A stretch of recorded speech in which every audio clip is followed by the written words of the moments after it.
اللہ کے محبوب علیہ السلام ارشاد فرماتے ہیں جب ماہ سیام آتا ہے تو شیاطین جکڑ دیے جاتے ہیں، جنت کے دروازے کھول دیے جاتے ہیں، جہنم کے دروازے بند کر دیے جاتے ہیں۔ اب ہمارے دو دشمن تھے، ایک نفس اور دوسرا شیطان، دونوں کے مقابلے میں ناتواں اور کمزور جان کو مقابلے میں آنا پڑتا تھا، لیکن جب ماہ سیام آیا، یہ ماہ انور آیا، تو ہمارے دو دشمنوں میں سے ایک دشمن باندھ دیا گیا۔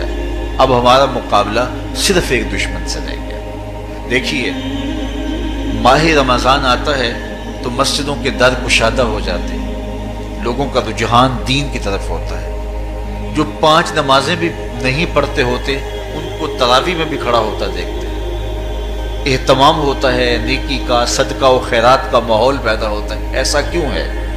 کہ شیطان بن گیا، لیکن اس کے باوجود نظر بھٹک رہی ہے، خیالوں میں آوارگی ہے، اور رشوت کا بازار گرم ہے۔ کیوں؟ کہ ابھی نفس موجود ہے۔ تو نیکی کا جو ماحول پیدا ہوا یہ شیطان کے بن جانے کی وجہ سے، اور برائی کا ماحول اب بھی موجود ہے یہ نفس کے موجود ہونے کی وجہ سے۔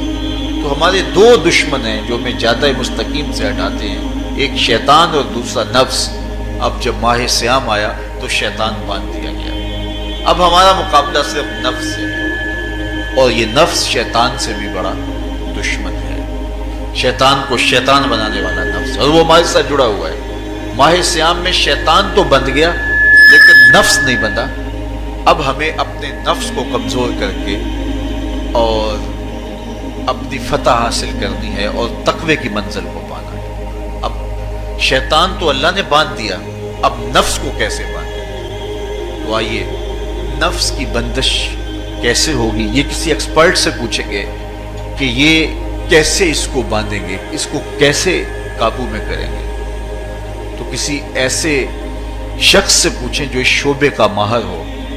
تو علامہ اقبال کے مرشد ملا جلال الدین رومی علیہ رحمہ کہتے ہیں، آؤ تمہیں میں ایک معالج کا پتہ دیتا ہوں جو تمہیں اس بیماری کا علاج بتائے گا اور اس کی بندش کے طریقے بتائے گا۔ شیخ رومی علیہ رحمہ فرماتے ہیں، ہفت شہر عشق را اتار گشت ما ہنوز اندر خم یک کوچام۔ عشق کے 7 شہر شیخ فرید الدین اتار گھوم چکے ہیں، اور میرے جیسا شخص عشق کے پہلے شہر کی پہلی گلی کے کونے پہ کھڑا ہے۔ اب اندازہ کیے کہ جن کا پتہ حضرت ملا جلال الدین رومی دے رہے ہیں وہ کس بلند مرتبے پہ فائز المرام ہے۔